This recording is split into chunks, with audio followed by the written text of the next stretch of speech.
womanhood. He needs he needs me to model what a healthy woman looks like. Healthy meaning mentally, first and foremost, mentally healthy. I think that's the most important thing. In my years as a mother, I've been unsane.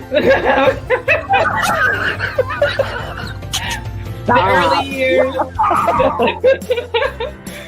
You know, I'm sure a lot of mothers can attest to just your sanity is, you know, can be on the edge. But, you know, growing up with my son, and we're able to have conversations and laugh about moments.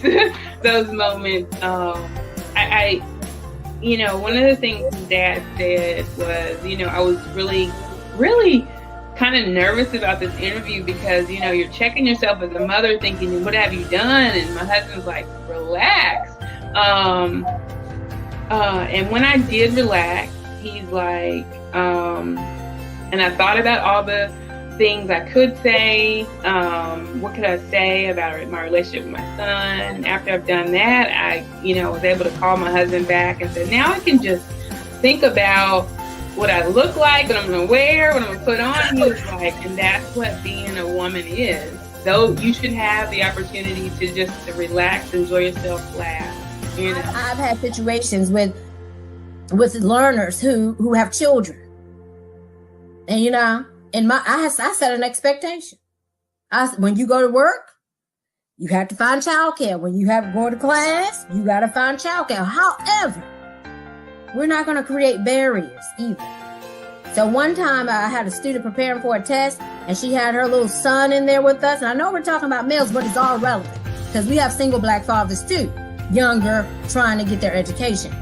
But we got so into our math lesson. She was prepping for her exam that when we looked up, the 2-year-old was holding himself up between two tables. And I said, okay, we need to stop because we too focused. We got to make sure this baby is safe. But what I'm saying is, there are no excuses when you have a goal in front of you. Tell our viewers who you are, your marital status, and the age of your boys, the name of your boys, and even the grade level of your boys. Absolutely. So my name is Tanisha Cameron Cole. I am a wife and a mom of 3 sons. I have an all-boys family, no girls in my home. I have a 17-year-old son by the name of Tayon. My middle son is 11, and his name is Tyler. And my youngest son is 8, and his name is Trent.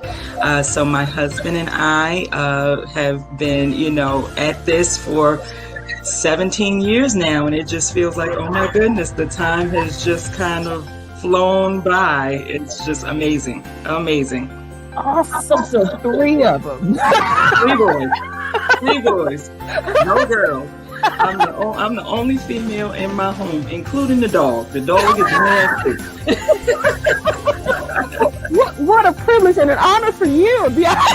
That's right. I'm the queen. Contemporary and or current events. Contemporary and or current events.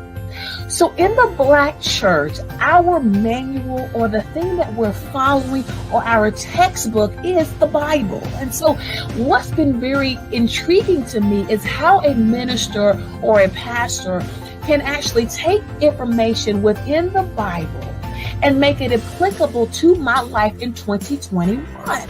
So let's give an example. So we have all heard the story of Mary the Virgin who gave birth to Jesus. And so if you start looking at her story more in depth, you begin to realize that she actually had a plan for her life. She was going to marry Joseph. They were going to live this traditional, they were getting preparations of getting married. Mind you, now Joseph, what?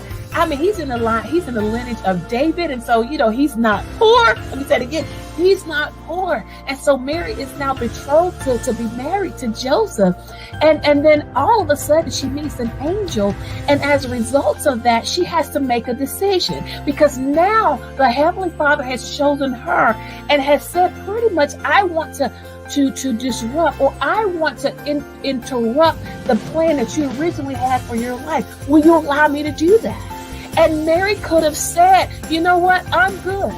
I don't want to do that. Or Mary's response rather has been, yes, do as you will.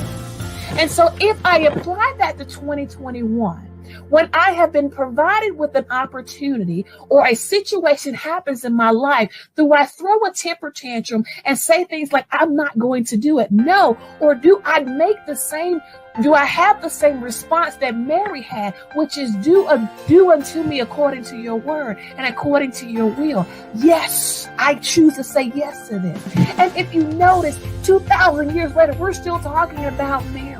We're still talking about what she was able to do. And so what you begin to see is that there is actually a blessing. There's actually a good thing that comes about by being able to take biblical principles and apply them to our lives in 2021. So let me ask this question. Mistakes do happen in life, and we all make mistakes. So when your boys do make mistakes, how do you go about coaching them in terms of whether it be consequences or life lessons? What does that look like in terms of your home? So, I think some things that come to mind are definitely the severity of the mistake.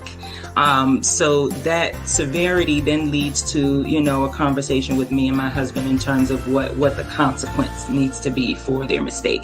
But what we always do from the jump start is get their take on what happened. That's really been the cornerstone of how we operate as parents. We want to know their side. We want to know their perspective on things. We want to understand if they know they did something wrong or did someone else tell them they did something wrong. We also want to engage in that dialogue to be able to say, okay, well, if you had to do it over again, what would you do different? Or would you do anything different? And there are circumstances where they say, honestly, well, if this happened again, then I think I would do the same thing. And I hope I wouldn't get in trouble. So, there's instances where there are things that align with their value system that we then have to navigate. Okay, well, your intent was good and it was based on, the right thing. Maybe you were sticking up for a friend and you ended up getting in trouble for, being a part of something that you didn't necessarily need to be a part of, but you felt like you needed to, stick up for a friend. So we can have that conversation about, okay, what did you think was going on? Why do you think you got in trouble or made a mistake? And what would it look like next time?